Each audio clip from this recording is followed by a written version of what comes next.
that's true. All right. Good afternoon. Welcome to E-River's GO Team meeting, where we will follow the agenda as it's been emailed to you and publicly noticed. I would like to remind everyone that this is a meeting of the GO Team. Only members of the team may participate in the discussion, but we are actually open to public comment today on this call, so we would love to hear anybody's feedback. I'm pleased to call this meeting of the E-Rivers GO Team to session at 3:41. Our first order of business is to call roll. The secretary will now take the roll. Okay, Summer Clayton. Here.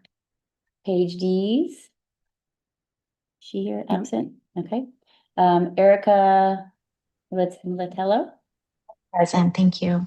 Yep. Gregory Smoller. Here. Wendy Sanders, that's me. Allison Nelson. Here. Nicole Sheriff, absent. Early Smith, absent, right? Amanetta Somerville. Yep. She might need the password. And Mark Hardy. Mark Hardy is present? Yes.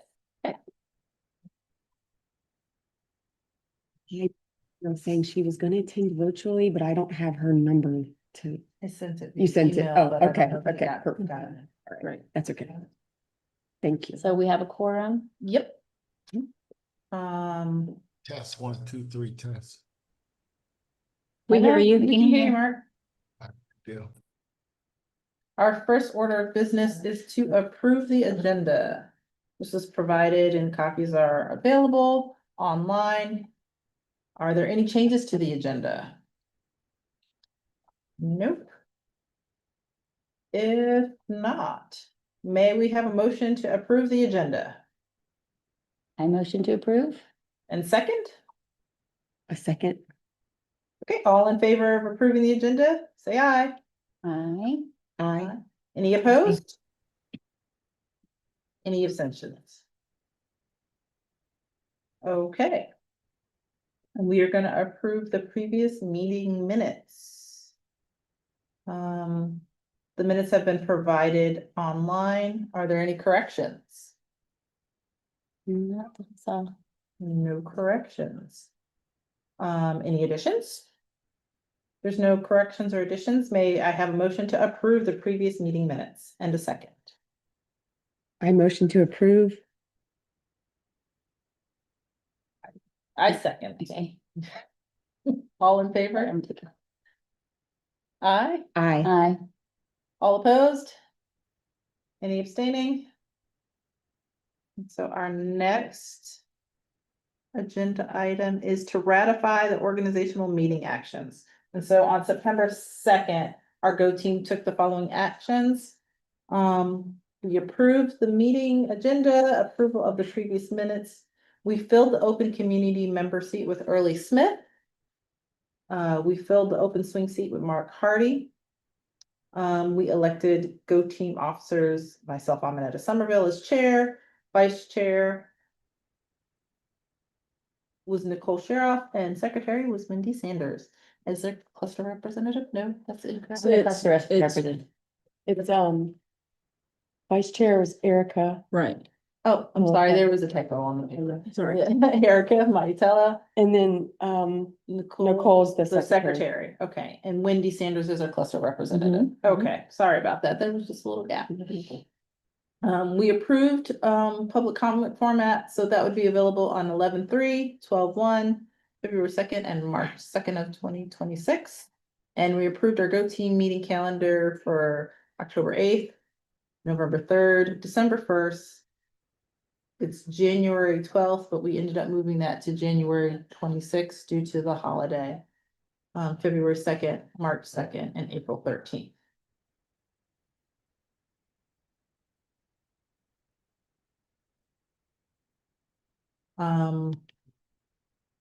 Would anybody like to discuss any of these actions?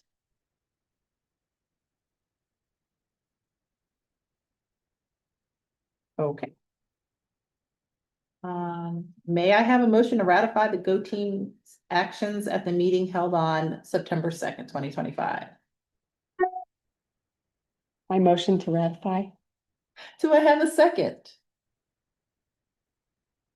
I guess I will second. So I'm trying to type here. I'm not a voting member, so Yeah. I can't. All in favor, please say aye. Aye. Any opposed? Any abstentions? And what was this for again? This was for the, To ratify because we had technical difficulties. oh, I'm like, this is Every not on the meeting we have agenda. technical This wasn't on the agenda. difficulties. So I'm like totally confused. Okay. No problem. Okay. I'll have to figure out that. So moving on from that. I need a pen, Mine's not a great one, but but I have to put this in there. It's not. Our next item on the agenda is the 2025-2030 strategic plan That's what I have in my agenda. development. Yes. All right, so again, we are continuing our work on developing our school strategic plan in alignment with APS's new strategic plan. As we know, our timeline is we want to have this done by January, so that then we can focus on our budget and our continuous improvement plan. So again, just revisiting the APS strategic plan, you all are familiar with this. Our strength is our team, our responsibility is shared, our system is efficient and effective, we're strengthening our instructional core, we're caring for every child, and we are sparking student curiosity. So we want to make sure that our strategic plan aligns with that. Again, a reminder of the process. So we've already discussed our mission and vision. We discussed some strategic goals, but we did not approve those strategic goals. We wanted to have some more discussion, which is how we will start today. And then hopefully that will lead into looking at last year's priorities and determining whether we need to edit those, revise those strategic priorities and have additional ones. Again, this is just an overview of where we are. So today we'll be reviewing the goals that were suggested. You all asked for some additional data, which I will present to you all today, and then we'll be identifying our strategic objectives. This is just a third way of saying everything that I have already said. We've reviewed our data, we've aligned our mission and vision. We still need to confirm our 2030 goals. So one of the things that you all asked, and I'm just going to kind of come back to this presentation. But these were some of the things that you asked me for at our last meeting. So I'm going to be just sharing some of these pieces with you today. So the first thing that we are looking at is you wanted a comparison of the other North Atlantic schools, and you wanted to compare Rivers' performance to the performance of those other North Atlanta schools, specifically looking at schools that have DLI, large Hispanic populations like E-Rivers does. So here you are looking at GMAS data from last year, showing the percent of third grade proficiency or above in English language arts. The reason that we're focusing only on third grade is because that aligns with our KPI data that we reviewed last time. So one of the goals of APS is to increase by 20 percentage points third grade proficiency scores across the board. So just looking at our cluster was 55%. And then you can see all these other ones as well. The color coding is, you see red where we are kind of last in the cluster in terms of our scores. And orange is we're not last, we're kind of, near middle down to the bottom.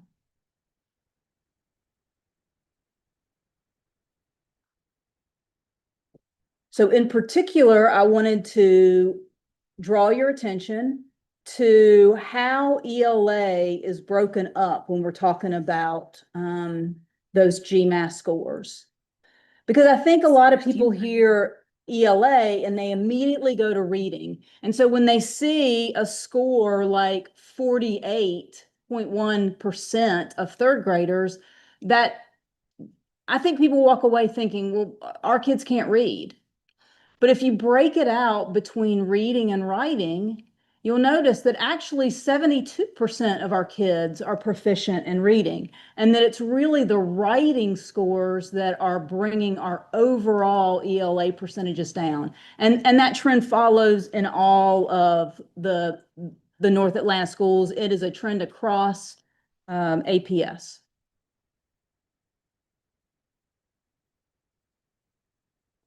Any comments, questions about this data? So Summer, I guess I'm just trying to make sure I understand this correctly. For the third grade, E Rivers overall was 48.1 For third grade only. for third grade only. That's correct. Now is that the same for the rest of that line, third grade, or only just that one column? Yes. Yes, I only pulled data for third grade since that's what the district is using as a key performance indicator. They are looking at third grade ELA scores across the board. Got it. And so the average for E Rivers for reading and writing is 72 and 43. Correct. 72% of our third graders are proficient or above in reading, and 43% proficient or above in writing. And then you have the two subgroups broken out. Three subgroups, but yeah. Well, three. And then I guess the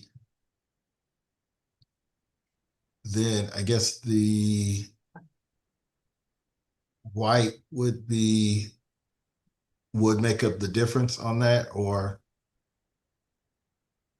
the scores.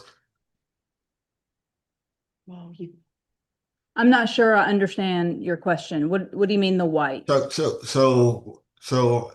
you got the three. I assume that, like the way you had it before. Oh, white students, students. Yeah. I'm sorry. The white students, the black students, and Hispanic, right? Right. That you had. So if I look at what the score would be for the white students would be, I can back into it, or is that just not listed? Yeah, I mean, it's not listed mainly because, again, if we're aligning with Atlanta Public Schools key performance indicators, they did not indicate a white subgroup as being a focus area. Got it. Okay. And nor did they have Hispanic subgroup as a focus area, largely because outside of North Atlanta, there aren't large Hispanic populations, right? So because we have such a large Hispanic population, I wanted to make sure that we included that in our subgroup, because we know that that is an area that we need to, we're looking for better student learning outcomes from that particular subgroup. Got it. Okay. We had Understood. 194 is So last year, last year. there were 194 total. Now, so this number is E Rivers third graders, but we have a total of 194 third graders. So it's not really 30 out of 194. The 16% isn't 30 out of 194. I just put and I'm sorry, that's confusing the way that I wrote it. But I wanted you to be able to see, because one of the questions was, well, how many Hispanic students are at Sarah Smith or at Garden Hills, et cetera, et cetera. And again, this was last year. So you can see in our cluster, Sarah Smith, oh shoot, sorry about that. Sarah Smith has the largest population of Hispanic students. Right, with 251. Next is Garden Hills with 214, and E Rivers third with 194. Jackson has the lowest number of Hispanic students in our cluster. Got it.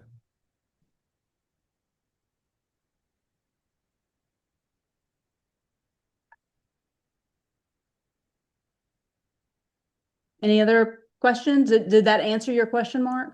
Yes. Okay, so next, I've done the same thing with math proficiency. Now, when you look at the key performance indicators of APS, they're focusing on 8th grade math proficiency. We obviously don't have 8th grade. So instead, I pulled data for North Atlanta schools for 5th grade proficiency in math. And again, then pulled those 3 subgroups.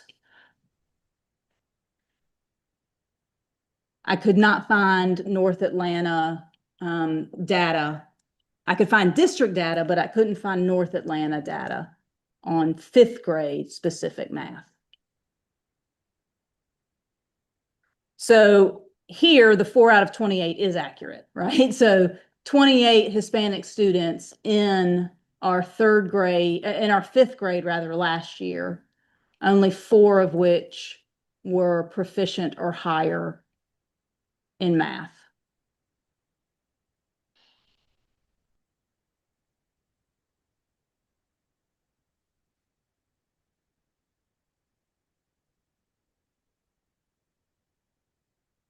Questions or comments?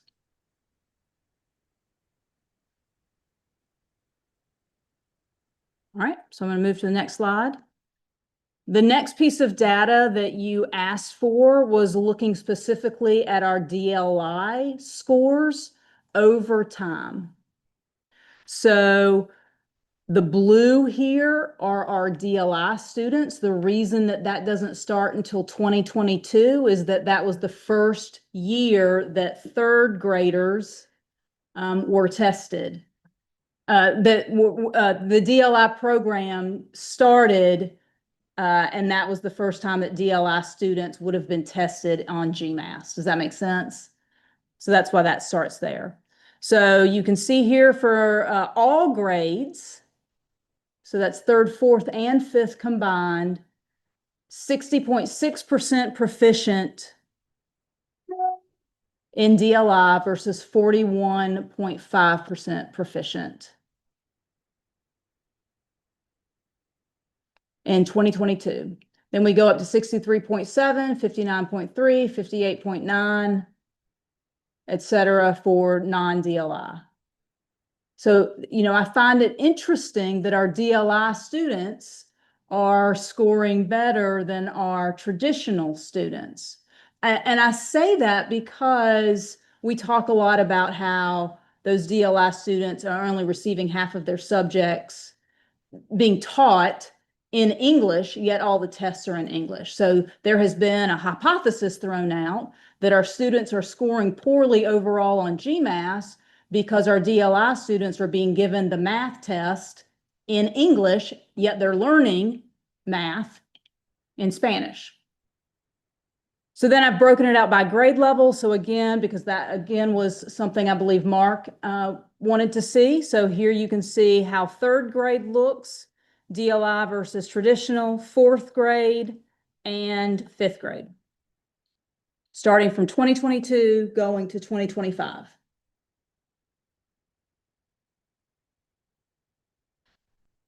And for those of you that are joining by Zoom, this entire presentation is in that Google Drive. So if it's hard to see like this, you should be able to look at it more closely in that presentation.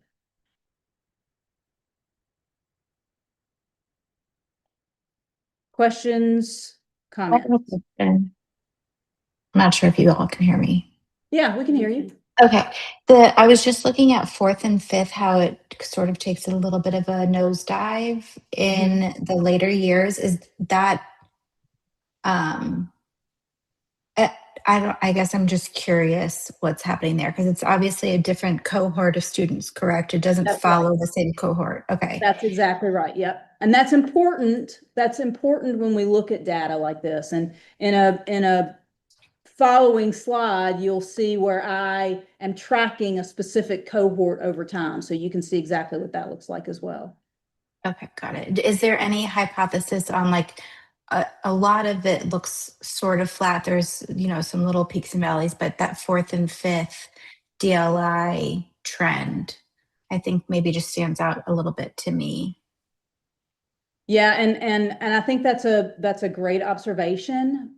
I can't really speak to that, obviously. I wasn't here and I've only been here now, 5 months? So, I'm still learning, particularly the historical data there. I don't know if Wendy or Allison recall those specific cohorts, right? So Wendy, would you have been teaching science or would you have been teaching? No, I was fourth teaching grade? math for both of those years. Okay. So, yeah, this is for the DLI though. Yeah. So I don't teach right. DLI. That's true. That's true. But, and So if you look at the non-DLI, last year it kind of went up and then it kind of stabilized. It was more, there wasn't. So to speak for, okay, I do know, listening to my coworkers, my team, last year, there were quite a few, kids who came in who did not know, they're like level 1 with their link. so they came to E-Rivers not as a kindergartner No. moving up, but they moved in. And with just, it's not that many children. So when you have like a group of like 4 or 5 kids that come in with lower than normal proficiency, then, English speaking, they're not at that level. At least, we say at least kids are functioning more at like a level 4 or 5. And we're talking about the what is it? The DLI, not the DLI, but the ESOL. Like, yeah, The I ESOL know what you're levels, talking about. WIDA levels, Yes. right? So those levels, when kids are around 3 and 4 and 5, then you can get them there. But when they're coming into level 1, they're at the kind of view and see what the world's going on. They're not Well, and always able to keep up. no, that's true. And then sometimes, again, I'm not a DLI teacher, but you hear that students move in, Spanish is their first language, but they can't read it or write it. Right. So I can't speak what I just know. I That's heard that I did see like there was a larger group than normal that came in, so that's something that that could be one of the reasons, but Yeah. there could be others. Yeah. Let's go on and look at math. So here's the same thing, DLI math over time. Again, in fourth grade, you see that drop again that Erica referenced. She had, I just know like, they had a large class and a bunch that came in, they had levels from, we know no words at all up to, 12th grade. So a huge gap there, Yeah. a huge range, I should say. Whereas in the traditional, we're still gonna have ranges, but we were looking at like, that's something that we've seen a lot, like the DLI tends to have a huge range of abilities. Yeah. And that's why we were trying to like get more people in there Yeah. to help that out. Yeah.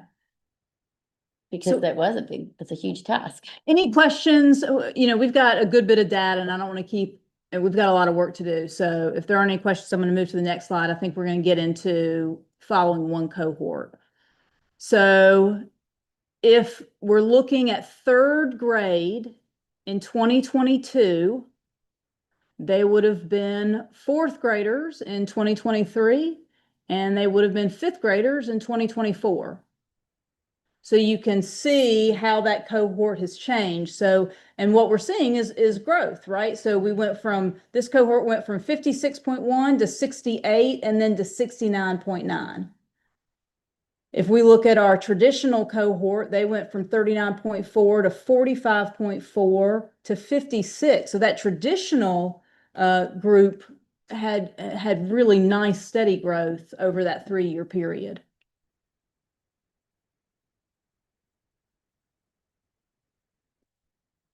And then if we're looking at last year's testers, right, they were in third grade in 2023, in fourth grade in 2024, and in fifth grade in 2025.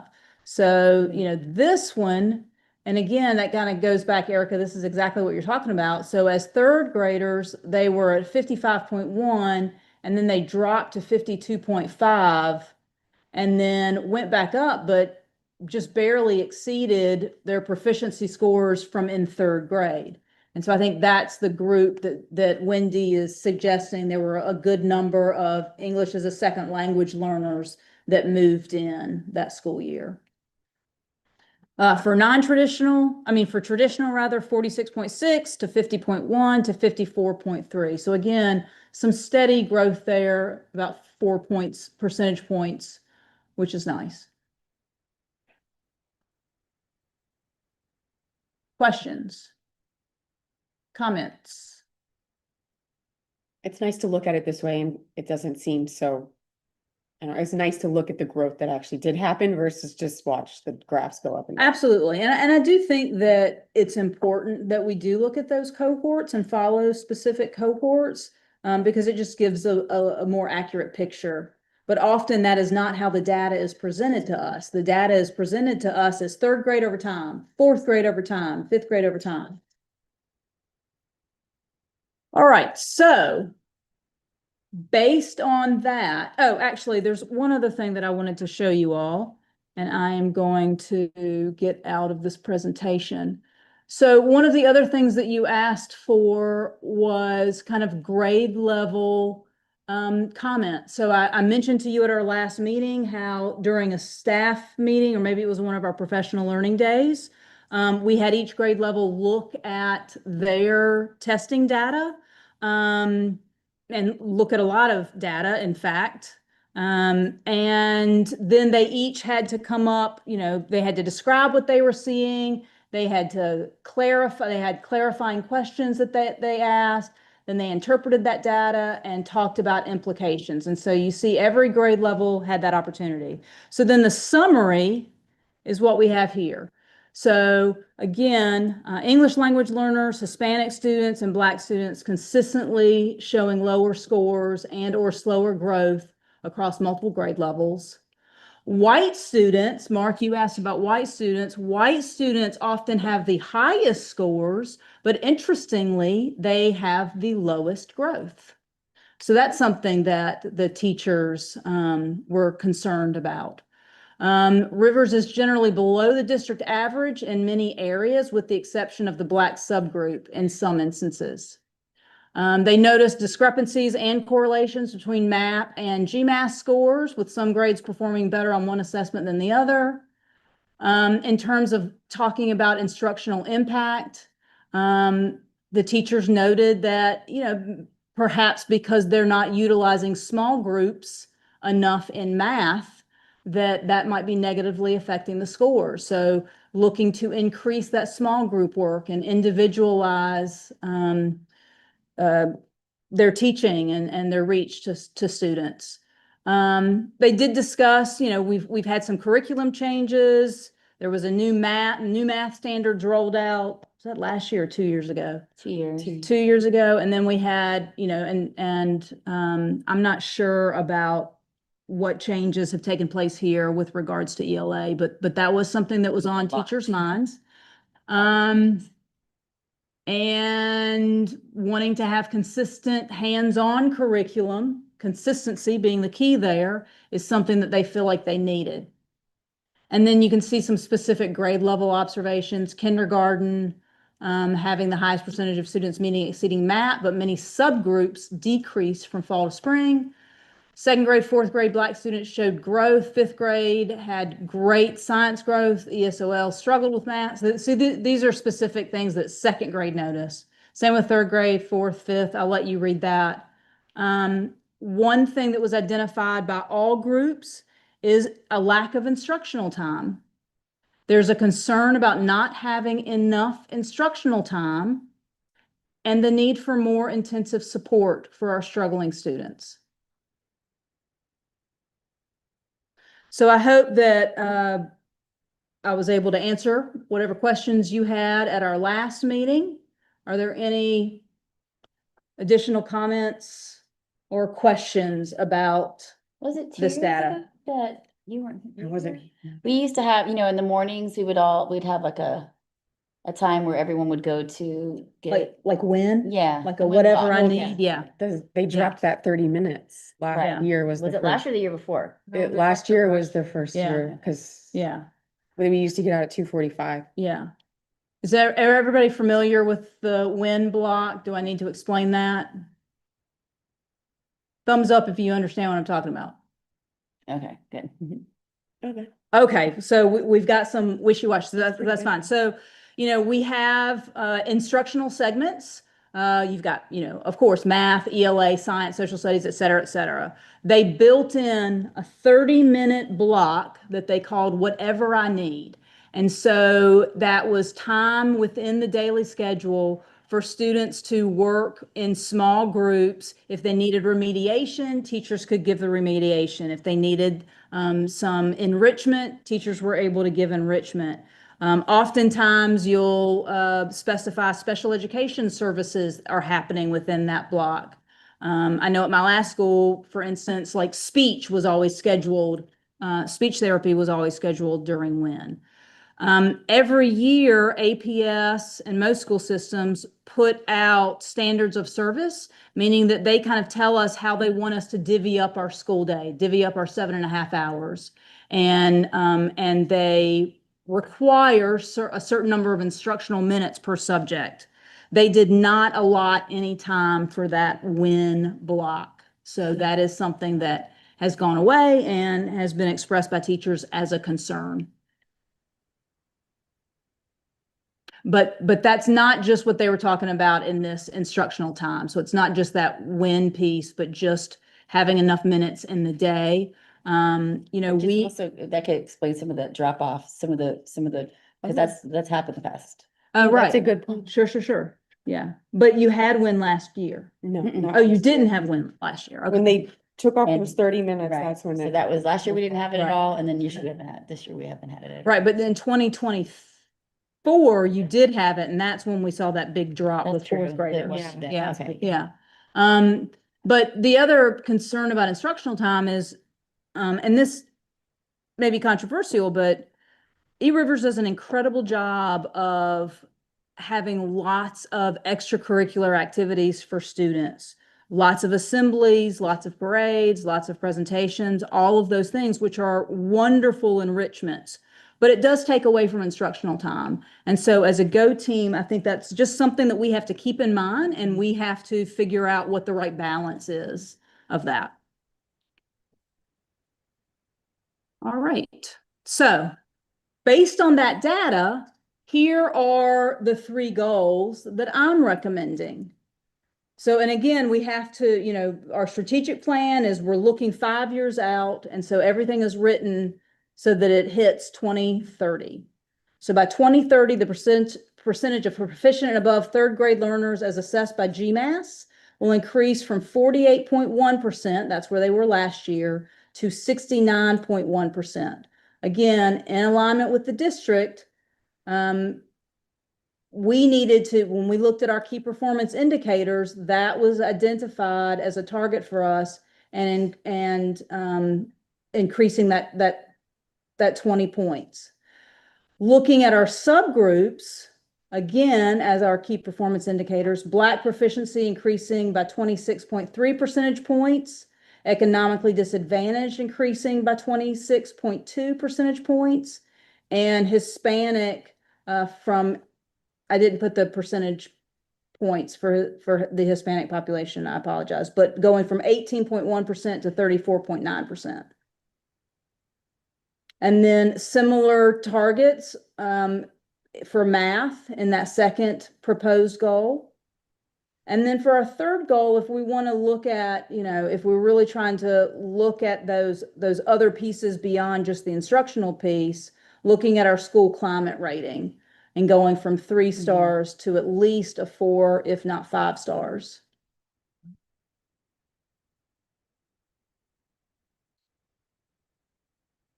So those are the goals that I am recommending. I'd love to hear your comments, questions, tweaks. If you think we need a different focus. I have a question, going back to the, before you started talking about the numbers on this slide, just the, kind of, I guess, extracurricular things that take away from kind of the foundational learning. compared to your prior school, could you compare that just in your experience to prior schools you've been at? Yeah, I mean, I couldn't give you a percentage right now. I'm sure that I could sit down and do some math. But it was, I would say that we had, an assembly maybe once a year. I'm really trying to think. We did have some guest readers that would come in. But again, all of those things were instructional, but I mean, most of the things that we did were instructional by nature. And so like we had a lot of visiting authors, for instance, who would meet with each group. Generally that was maybe a half an hour and maybe happened 4 times a year. And then one thing that we did do every other week was we had what was called a community circle where the whole school gathers and we celebrate birthdays, sing songs. Often a grade level is presenting on, in IB terms, kind of presenting on their unit of inquiry. But in terms of, like parades through the school and, Veterans Day. I'm trying to think of some of the other, I mean, the holiday Falcons performance, Day. Falcons Day, the holiday performance that's coming up. Yeah, I mean, again, these are wonderful opportunities for students, but they each take away from instructional time in the classroom. They take away from teachers providing that explicit instruction. And Yep. so, Then you have yeah. the book fair, the bake sale. That's right. That's right. And also, I mean, I will say this, like we have our Roar store party, Like Lion's Den. where they get to go to the Lion's Den. How often is that? That's happened Every Friday. Every Buy a Friday. ticket if you have enough. Yeah, And but that teachers comes- are pretty good about policing that. Like, we're like, okay, you can't, like, You can't the go kids again. ask me, can we? And I'm like, not today. Like, if we have a test, if we have something, and certain kids, Yeah. I tell them, you might want to go ahead and spend it in other ways because you need to be working with me. Yeah. Like, That's a lot of right. times we do that. We That's just have right. to do what we have to do for our kids. Yeah. Yeah. I would be curious to know how many other teachers are taking Doing that position. I know Miss James and I do that. Yeah. it might be interesting to, I don't know if this would require some work, but to kind of look at that versus the other schools in our, like the Bolton, the Jackson, Brandon. Right. Because Yeah. I mean, when you first said it, I said, well, like you can make an argument that that's part of the IB kind of philosophy and also the culture. We have this great culture in our school, but you can also understand, like, we do have limited teaching days, and maybe that, I mean, if that is a potential factor, it's something we should really look at. Yeah. As And much as I hate to say it. well, I agree, Greg. And please understand me, I'm not suggesting that we cut a whole bunch of those types of opportunities. What I am suggesting is that we really need to look at everything that we do and we need to figure out what is the right balance. Yeah, because our numbers aren't great. And it may be that it may be that if we find that there is a big discrepancy between what we're doing and what others are doing, maybe we need to consider, or should consider, not need to, but should consider whether we can move some of those things to after school. Right. Yeah. Or is there any way for us to consolidate some of our days? Right. Instead of having like a Falcons Day all by itself and a Veterans Day, can we consolidate the events to like one day? So it's just one time that it's a disruption instead of 2 or 3 different times. Yeah. I mean, I'm go sorry. ahead. Can I just throw one other thing out? I actually have to run and I'm really sorry. I feel like I keep missing these meetings, but one other thing I just wanted to quickly throw out, which is just like some more of a consistent interruption, is our specials. And I know that some of them are really critical, but I hear feedback on just some of the specials and what is happening during those times. And I'm just curious, like, do we need specials every day of the week? We have a 6 special rotation. 2 days a week are in Spanish class and half the kids are in DLI already. I don't know. I think that's just maybe another thing that I often think about when it comes to just like time in the classroom is like every day it gets interrupted by going to special, by going to to lunch, by going to or to recess, which I think is very important and part of the process. I guess I'm just curious on, do we need a special every day? Like, are all of them valid and worth taking time from the classroom for? Yeah, you bring up an interesting point, Erica. And I think one thing that's really important to keep in mind is that specials not only enrich our students, but, and I think our teachers might say more importantly, they provide our teachers with planning time. So, without that 45-minute time that students are away from their classrooms, our entire 4th grade group of teachers wouldn't be able to come together and develop their curriculum and talk about their instructional plans and look at the data, and determine their instructional moves. And that's the case with every grade level.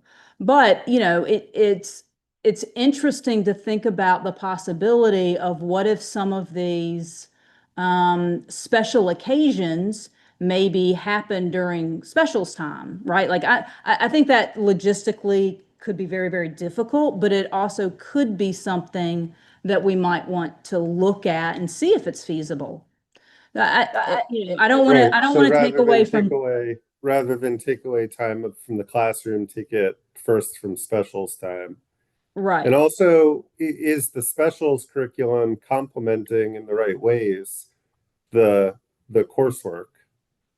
Sure, sure. And, I mean, I want to be really clear about this because I think that sometimes specials teachers also feel like they are not they are not treated as important as what is happening with our general education teachers. And I want to be really clear, I am not in any way saying that. I value our specials work. I think that those classes are really important classes for our students. But we do need to think about how we can increase the general content and the instructional time there. I know that we work to align with our IB units. So that's something that that's done. And so it helps, make that more concrete for children. Did that make sense? IB connections. Yeah, so Wendy is saying that our specials teams is a really integral part of that IB planning because they are using the IB units as a springboard for much of their work.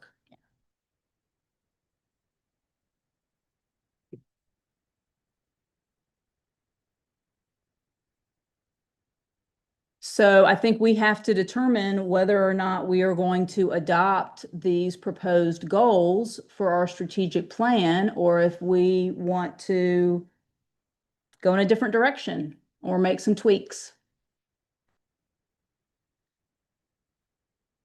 Oh, sorry. I was No, gonna you say, go. I think that the goals are great, and I think that we just need some refinement once we figure out, I guess, some of how it would actually be implemented, like how would we, if we have to change the schedule and stuff like that to be able to accommodate that. I do want to highlight that for the CCRPI, I think one of our biggest assets as the school is for the culture that we cultivate. And I don't want us in the attempt to improve one thing, we sacrifice another. Right. Our diversity in our school is one of the more diverse schools in APS. I think we want to make sure that that's still a highlight, like the different cultural events that we do. I think it sets us apart. I don't see many of the other schools doing stuff like that, but I think that's what creates E River's cohesion. So I wouldn't want to sacrifice that for the sake of more time. I think maybe we could do it in a more structured and ideally beneficial manner, but I just want to make sure we don't cut that out. Yeah. And then you were just saying that the goals seem reasonable to you, but we just gotta figure out how we're gonna. How we're gonna actually do it. I was just curious, and this is not critical by any, like, is there a reason you picked third grade for both ELA and math? Or, I don't know, I was, That's a great question. I didn't mean to, so I thought that I was looking at fifth grade math, so. I think we did look at fifth grade math. Right, math. right. So I thought that my goal was, in my head, I was creating a goal around fifth grade math. So again, if that's something that, This is all new to me, so I just knew that the district was focusing on like third grade, eighth grade, and then. That's right. So That's right. they had slotted different, so I was just curious. that's right. So I can go back and just make sure that these are applicable to, Oh, like what? whether it's applicable to third or fifth grade. I think it's supposed to, I think this is supposed to say fifth grade, but I can go back and I was just curious. clarify that. Yeah. Oops, sorry. I think that you might need to make a motion to approve the strategic goals. I don't think it's yet. I No? think it's once you do, so sorry. I think it's once you get your priorities. Oh, then perfect. you do it all together. Perfect. All right. So like at the next meeting. Then we're gonna move on. So would we be approving that at the January meeting? It'll be at your next. Yeah, meeting. Jen. Yes. Yeah, so we approved the strategic plan at our January meeting. Okay, and that will include the revised, whether or not it's the third Fifth, grade. fifth or fifth grade? third. That's right. Okay, That's great. right. But, so I guess the spirit of those goals, if everyone's Yeah, comfortable with the spirit of those goals, or if you would rather look at other performance indicators. No, I think that's great. Okay. Then the next part is identifying our strategic objectives. So we're being asked to look at our previous strategic plan, determine what we want to stop, continue, and the things that we're going to start, align those objectives to the district's new focus areas, and then review and discuss any additional objectives we think we need to add. So again, I know that you can't read this, but you're not supposed to, because it's just for illustration purposes. This was our old strategic plan. We are moving it to this format. So as, before, where we had our school strategies and school priorities aligned to academic program, talent management, systems and resources and culture, we're now focusing on these 6 areas previously discussed. All right. And so we're being tasked with coming up with 1 to 2 in each of these areas.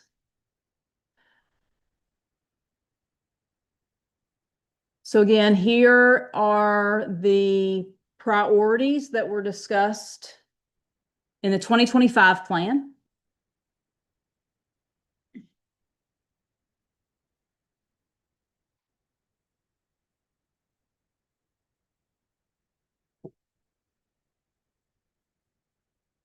It's written just a Again. different way. Maybe you can see it a little better, and it shows you exactly what aligns to what. All right, so our guiding questions for this discussion. First, let's start with the stops. Are there any current priorities or activities that are not having the needed impact and should be stopped?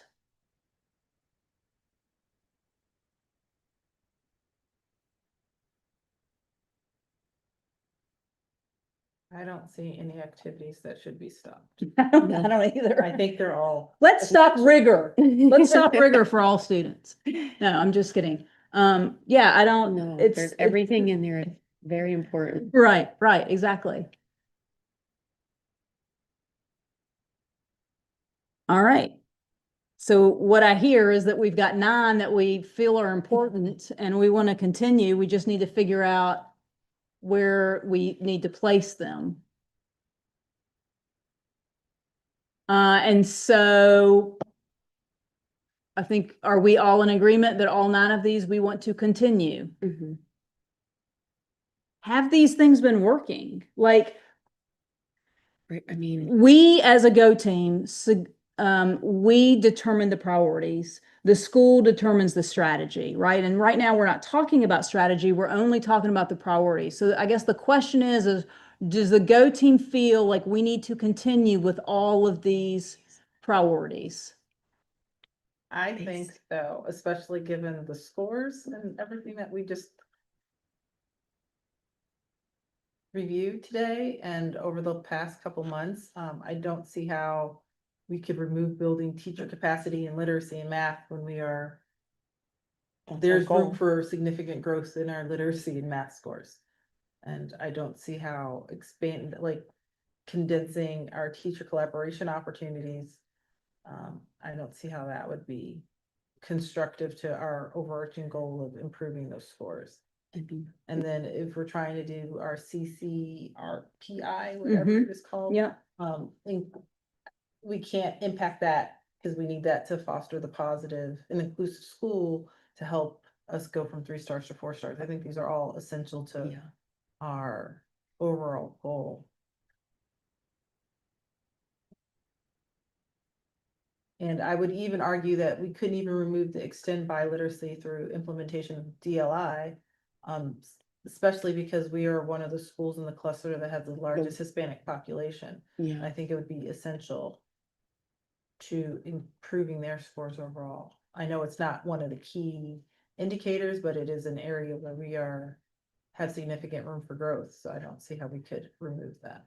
Well, and Erica is no longer with us on the Zoom call, but again, this number 5, expand teacher collaboration opportunities. A lot of that happens when the kids are at specials. So, just pointing that out that is in fact one of our priorities. Well, and if I don't know, like, I don't know what you think, Miss Sanders, but it's like maybe I feel like teachers have a good opportunity to collaborate. So it's like, I don't know if we need to keep expanding that more and more and more, just maintain or sustain the collaboration, but I don't know if that changes anything. That would be the one thing I would say. Maybe it doesn't need to continue expanding, but just sustain what's happening. Right. If Well, it's interesting, right? Because realistically, yes, we all agree that all 9 of these are very, very important. But I also kind of keep coming back to the fact that, okay, but what are we stressing? Like, what are we really focusing on? So that because if these were our focuses last year and the year before and the year before, are we seeing the change that we want to see? And are there specific ones that the school needs to really, because for each of these things, the school has to come up with strategies for how to do this, right? I have a question. Sorry. Oh, that's fine. You had mentioned earlier, Ms. Clayton, about the teachers wanting more small group time. Maybe I misunderstood that. Is that correct? Do teachers see that being very effective in the classroom, that small group time, breaking the kids up into small groups? And if so, is that something that we could implement more into the classroom setting? I love that you asked that question, Paige. So, doing small group in a classroom and individualizing in structure and having that, increasing that kind of support is something that we have noted is a need. That does not mean that we see teachers utilizing it in the classroom as much as we would like to see. We still see often very much kind of a whole group teaching situation. And so we've been working at, and I think E-Rivers even last year, right, has been like that has been emphasized. And what we need to do is we need to do a better job of teasing out what are the barriers for teachers and what are the reasons that they are not utilizing small group as an instructional delivery model as often as we would like to see. Yeah, I think in my mind, because our school is so diverse and because, like you guys said, there is such a range, specifically in the DLI program, where you've got kids that have no English at all and then other kids that are very advanced. It seems like one of the most effective ways to teach people in a class that's that diverse is through the small groups. So that's why I was just interested in knowing if we could improve that area. I like that suggestion. I really do. I mean, I'm wondering if that takes the place of, I mean, it doesn't fall under talent development. I think that falls under academic program or, and I don't have. Maybe build teacher capacity in implementing small Oh, groups yeah, in literacy and math. Yep. So did Is small you, groups did you all hear broader? that? So Wendy is suggesting that we just tweak this to say, build teacher capacity in providing small groups in literacy and math. Because if you talk about, I'm gonna be real, it sounds great, okay? But when you have a class of kids and you have a standard and you have a test coming up and you've got big ideas you got to give to the whole group and deliver, right? You're doing a lot of small groups, but you have to spend time on the whole class knowing where yeah. you are, what Oh, page are we 100%. on, right? Yep. And then you break it apart, and then that's where our time limits come in. Yeah. So that's real. That's Right. just real. Right. And so if there's a way for someone to teach me how to do that in a better way, Yeah. I mean, I got a lot of years of experience and I've done a lot of I've handled this in many, many ways. It really all depends on your group of kids, and who you're working with.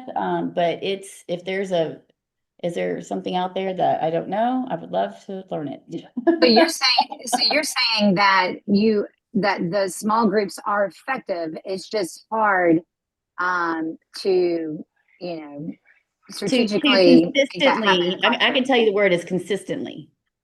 And I think most teachers would tell you that. They're like, oh, we have it, we're doing it. But oh yeah, I haven't seen group A in like, 4 days. Or like, I met with them last week, and that might, and it's because you're trying to balance all the different needs and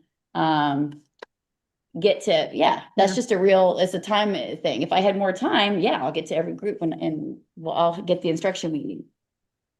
And so in a way, you almost kind of need more teachers in the room or more adults in the room to kind of help control those small group environments. Well, it would have to be people who are knowledgeable of how to do of the content, right? Because even teaching a kid how to read, a little first grader at this point, it's like the science of reading, right? It's you have to have highly qualified people to do that. Yeah. Yeah, because it's like, you were just saying you were surprised that, when we had COVID, like what teachers do to deliver to kids. Well, but I also think that, right, like, I think that, so I agree with everything Wendy has said. I also think that we could improve the way that we are utilizing some of our support personnel, right? So really helping, for instance, our ESOL teachers to, not just be in there and do parallel teaching, but to have a small group. They have one small group and the teacher has another small group. The same with the special education teacher who is in the classroom. Like, we have a huge number of support people in this building. And so I think that it's just about making sure that we have clear expectations for what that work looks like in the classroom, in service to helping with small group support, and increasing these student outcomes.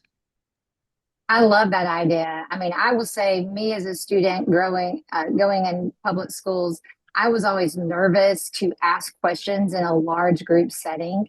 To be in a small group, I could see me thriving very well in that environment because I don't feel as intimidated or embarrassed if I ask a question or if I say something that, other kids know. So I can see, especially kids with maybe that are behind in their reading, that have, English as their second language, not being as confident to be able to express those, they don't understand something in a larger class setting as they would if they were in a small group setting. Yeah. Yeah.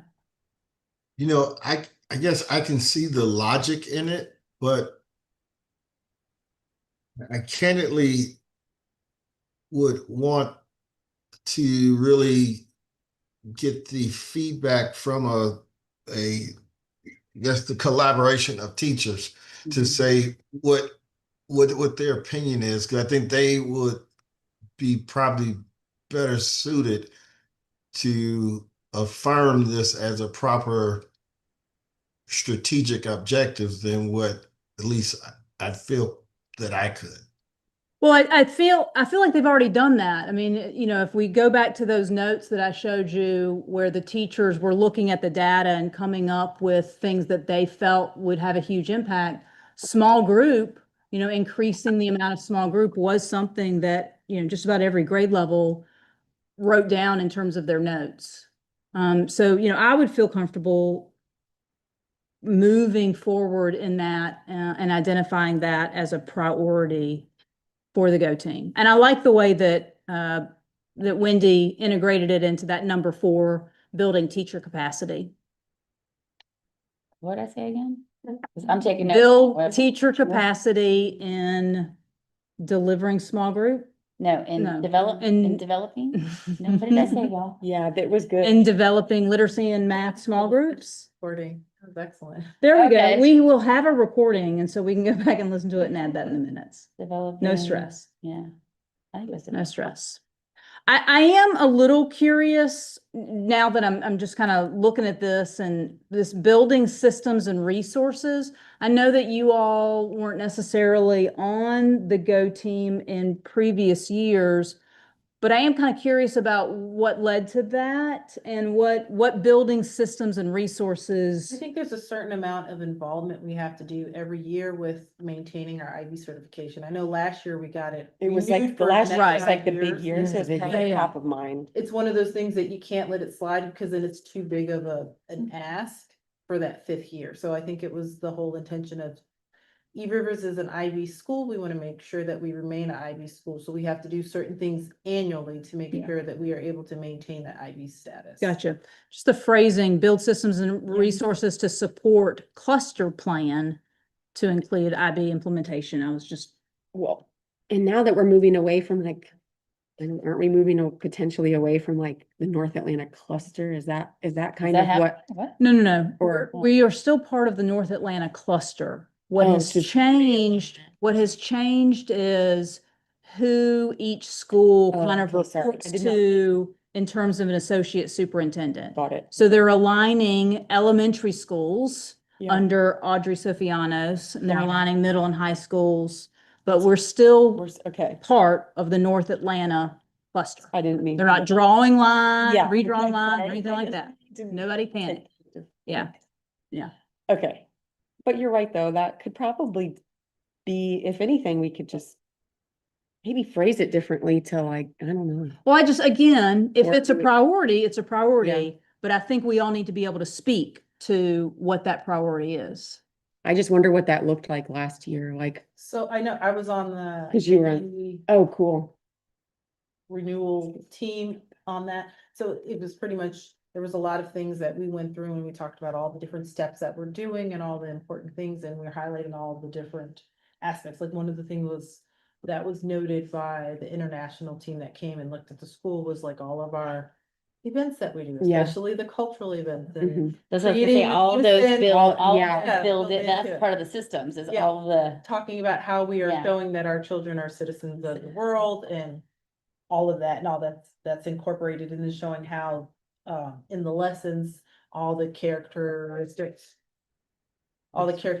of IB learners and stuff like that, and how that's all implemented and how they showed it through, I guess, multiple different ways, kind of like what Lindy mentioned with the specials and how it's implemented there, and how they have the paraphernalia and the literature in the classrooms and how it's shown throughout the year, and that was all a part of that. Nice, no, that makes sense. So I'm not sure in terms of, you know, what if it said something like, continue to focus resources on IB implementation? I'm not sure what systems we're talking about. I'm not sure why that language was chosen, but I would recommend before we change the IB implementation stuff, that we look at what's required for IB. For our certification in the future. Yeah, I'm not suggesting take IB out. No, I'm just saying, I don't know what language has to be inside of our plans and our objectives as part of Oh, yes. IB. Yeah, I To be don't, able to move on. yeah. I just don't wanna.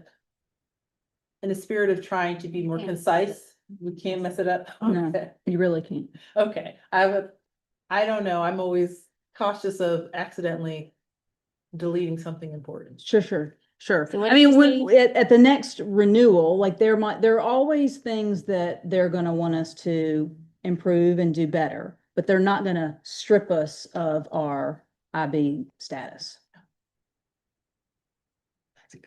That's good to know. Well, unless we don't need. I mean, if we're not doing Yeah. anything, Yeah. right, that's a Yeah, different and story. they give us a, like, if there's a lot of things to work on, that's stuff, more things we have to work on. Right. But right now, we're doing good with it. Well, so I wonder then, since you all were part of the school last year, what came out of that review? Like, were there specific things? Yeah, there were, just that to we- kind of- For they a were- lot of things, but to remember them, I was like, can I find it in There- my? but we had mostly positives. There were were the a lot good- of grows. Yeah. There actually is a folder. We could look and find it. It's in the drive. Mhm. And So- it tells us what our glows and grows were. Right, Yeah, yeah. So that would be. continue to implement and support the IB PYP program. I like that. I think that makes sense. I mean, you look Yeah. at what the notes were from last year. What are the areas they say are the growth areas and the areas that we're doing great in, and then change that sentence a little bit to make it more effective.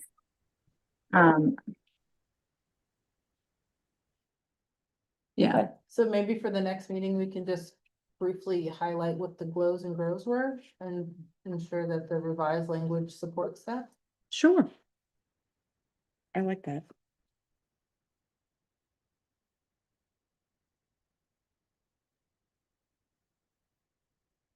Okay. Especially the grows, right? Because that's. Yes, would be our- especially yeah, in grows. or incorporating. So are there any additional? So it looks like what they're asking me to do is basically take all of those priorities and drop them back in here. Enter the strategic priorities from our 2025 strategic plan that we think that we should continue. And that's all of them with some minor revisions to the wording. And then one other thing too is, I don't know if there was one other thing, I'm sorry. I wanted to say, if you can go back to it says foster a positive, inclusive school culture for students, staff, and families. We were just trying to talk about how we can get more family involvement. So that's included, I mean, is that Mhm. enough? Is that the right language for that? Like, Absolutely. Is that I think still so. considered a Yeah, priority? I think that. And then Okay. that gives us the opportunity each year to like focus on different things. Like I know one of it is, one of the criteria was including the students feel like they can go to any of the adults in the building as a resource if they have a problem. And then maybe we can focus another year or another time on engaging more with families. I really I want more parents to be involved in the kids' education. That's I know. That's- Why is that always so hard Yeah, of a thing why? why is that a hard thing to ask? But it's like, can you be more involved? You know, like, I would love that. Well, I mean, I think the way that it's We're- worded we're- here, we're foster a hard. positive, inclusive school culture for students and staff, that is an appropriate priority for us. Yeah. And so then, we as a staff can really talk about what's a missing element, what are some strategies that we can improve. I mean, I think that staff is already doing some of that work, right? Like our partnership with Agape. I know Early is Yeah, not that's here, been a but great one. But, the fact that we've got teachers that go to Agape that take, that get a grant from EREF to get all of these Spanish language books, they're meeting with, Hispanic parents and they're teaching them things that they can do at home with those books with their kids. I think those are the types of strategies and initiatives that we can, And continue to continue, brainstorm and implement. I think that's brilliant working with Agape and especially the parents, because obviously having that, support within the home is always going to be helpful to the kids. And so the parents getting that support really ultimately benefits all of us. I have one other question. Last year and maybe the year before, our science testing was low. And that was a big focus. And I thought it was part of our goal was to really improve those science scores. I didn't see anything about that in our goals. Am I missing something? No, you're not missing anything. I mean, I do think that has previously maybe been a focus for eRivers. I mean, I think we saw huge growth with science last year as a result of that focus. Science is not something that is highlighted in APS's strategic plan. Dr. Johnson really wants to get back to basics and make sure that we are shoring up math and literacy. That does not mean that science and social studies is not important, but it's not a priority in terms of how we are developing resources and spending our professional development time, et cetera. Yeah. This Do we- this go. Oh, sorry. Oh, I was Paige. just my question was, I think one of the things that we were hoping that would help the science was the high tech, I forget what it's called, but do we feel, do we feel like that has helped implementing that into the school for the students? I mean, I'll defer to Wendy and Allison on that. That's not, I mean, I haven't been at the school long enough to really understand what impact high tech, high touch is having. Certainly, I know that EREF supports us in that and funds. It's pretty expensive from the looks of it, and so I know EREF is funding that for us. I know that they've cut it down to a 45-minute lesson as opposed, or a 55-minute lesson as opposed to an hour and a half.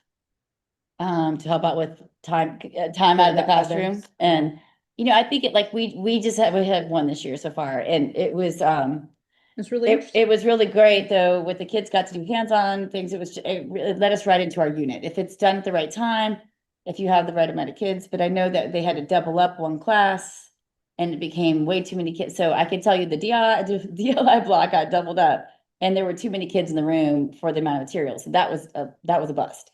But all the other classes, it did great. We should have actually, we should have split up, we should have divided it up differently. Yeah. Because it really made it tough on, two classes of kids didn't really get the best experience. Because there's only so many materials, So if they're gonna do it, they should do it every class gets it, instead of having to divide up teams, or they could have put this two smaller classes that I don't know. I wasn't involved with that. Yeah. Well, that's interesting. I mean, it sounds like it helped with the test scores in the science area. I mean, is there a possibility that every class could do it, or is that a no-go? I think it's scheduled for us to. Sheriff Nicole is the one who schedules all that, but I think every grade level gets at least 2 a year of experiences with high touch. And it should be per class. I don't know. So we are at 454 right now. Our next task, I'm losing my words, is to take those priorities and put them in the proper bucket. In the interest of time, if you all are comfortable, I can do that and then have that presented to you in this nice little format at our next GO Team meeting. All right, I'm seeing some thumbs up. Awesome. Yeah. Oh, You did it I already? already did it. I am good. Look at me. I did this before Thanksgiving and obviously the turkey got to me. So I've put in the goals and then I've moved the things around so that you can see exactly what bucket it lands in. Summer, where can we find this document? So in the GO Team Drive, I emailed you all before Thanksgiving to give you access to the GO Team Drive. And in that GO Team Drive, you will find for each meeting, the minutes, the presentation, the agenda. I just found it in my shared with me. I see this as so it's in meeting 3, but Yes. okay. And so this is, I'm not sure what slide this is. Let's see here. 25, no. 26, 26. slide 26.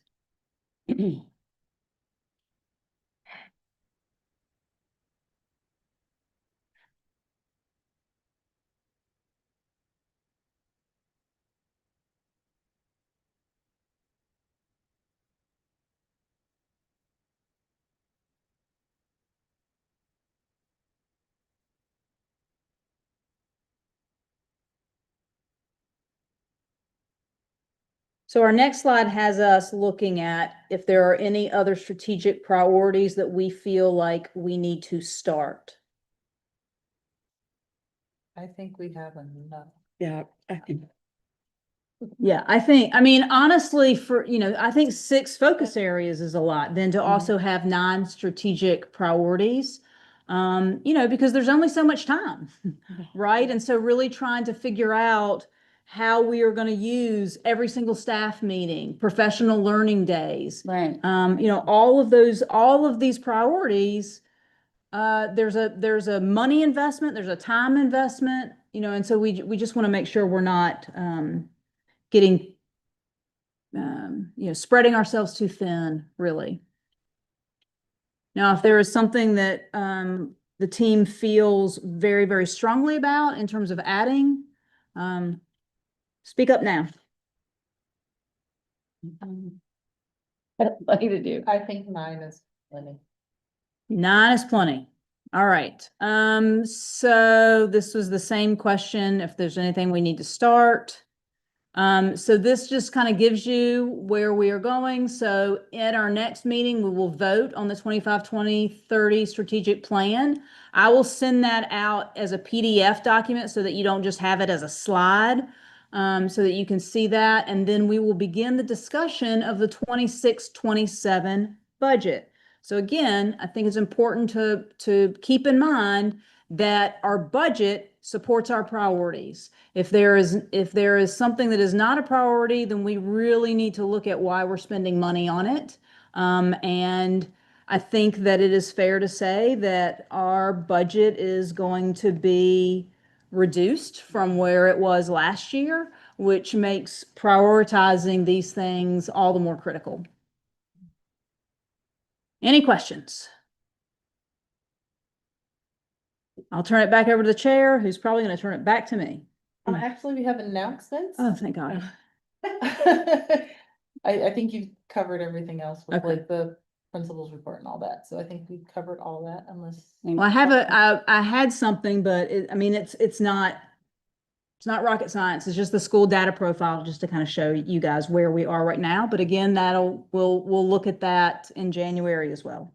In the essence of time. Yep. We'll pass over that to this meeting. Is there any updates from the cluster advisory team? I mean, really, the entire presentation was on budget. Was talking about, how we're losing some revenue, expenses have increased, and therefore what I said a few minutes ago, that we're going to see a significant decrease to our budget is what we're anticipating for next year. Okay, any other announcements? I would like to announce to all the GO Team members, if you haven't completed your GO Team training, please do so as soon as possible. And and just to remind you, there's an online piece of that, and there's also an in-person piece, and you have to register for both of those, I think, through Frontline.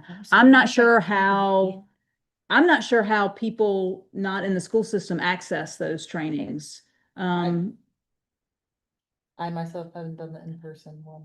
I know, than the recorded ones. Interesting. Do you Oh, have to do it in again person, every but year? You virtual. have to do it Like, again Oh, every year? virtual I think, ones? right. Okay. Oh, Is that yeah, what I'm yeah, thinking? it's just, Okay. yeah. It's in person, but it's like Sorry, live. sorry, Okay. yes. No, no. It's virtual. Okay. Right, there's the, Yes, they- how they would, train- how would you call it? There's the independent No, no. portion, and then Okay. there's the portion that's Do you have to, did you have to do it? live. That makes Last sense. year and this year, the same? thing? Only because I was. I'm almost like you would know if we had. I'm a church. Also, another quick announcement, this Friday, of course, is our holiday tree and bake sale, as well as our holiday performance. We are, looking at the weather, it looks like it's gonna be a pretty rainy, kind of not great day to be outside. Lovely. So you'll be receiving information on how we are just changing some things up so that nobody's gonna have to stand out in the cold and view the performance. We're gonna be moving it inside this year. Okay. We did have to do that a couple years ago. Yeah, that's And I think it was just on Facebook or maybe YouTube. No, we're Live still stream. gonna invite parents. I'll be sending out something tomorrow at the latest to let everyone know what the plan is. Any other announcements? So I had a question on are some of those data numbers, are those and scores, are they available on the APS or Department of Education site? I think so. I mean, particularly if you're looking at, like, if you go into our CCRPI on the DOE site, you'll be able to see some of those scores. It's not going to break it up, like DLI and traditional might not necessarily be broken apart. But certainly achievement scores from GMAS for ELA and math, as well as looking at our demographics, looking at attendance, looking at climate. Would it be fairly easy to do to kind of shoot a link to us? Yeah, I'm happy to do that. Cool. Good deal. I'd actually suggest you use the APS Insights, which is the public facing version of APS Graphs. Oh. I didn't even know about that. Yeah, you just. All right, so Ms. Pro, who is from That's good. Sarah Smith, the principal there, she says that there is an APS Insights, which is the public facing version of what we have, APS Graphs, that will show you all that data. So she'll Oh, sweet. share that with me and I'll send that out. Good. It's cool. Thank you. That's something. That is, good I news. feel like I've heard of it, but I just There's forget so about many it. things. Yeah. And we use APS, we use the other part of it. Yeah, we so. don't need. Well, and just APS Graphs alone is so immense. It is so immense. It's hard to find things sometimes. All right. Okay, we have reached the end of our agenda. Is there any additional business at this time? May I have a motion to adjourn the meeting? Motion to adjourn. Second. Second. Okay, all in favor, raise your hand.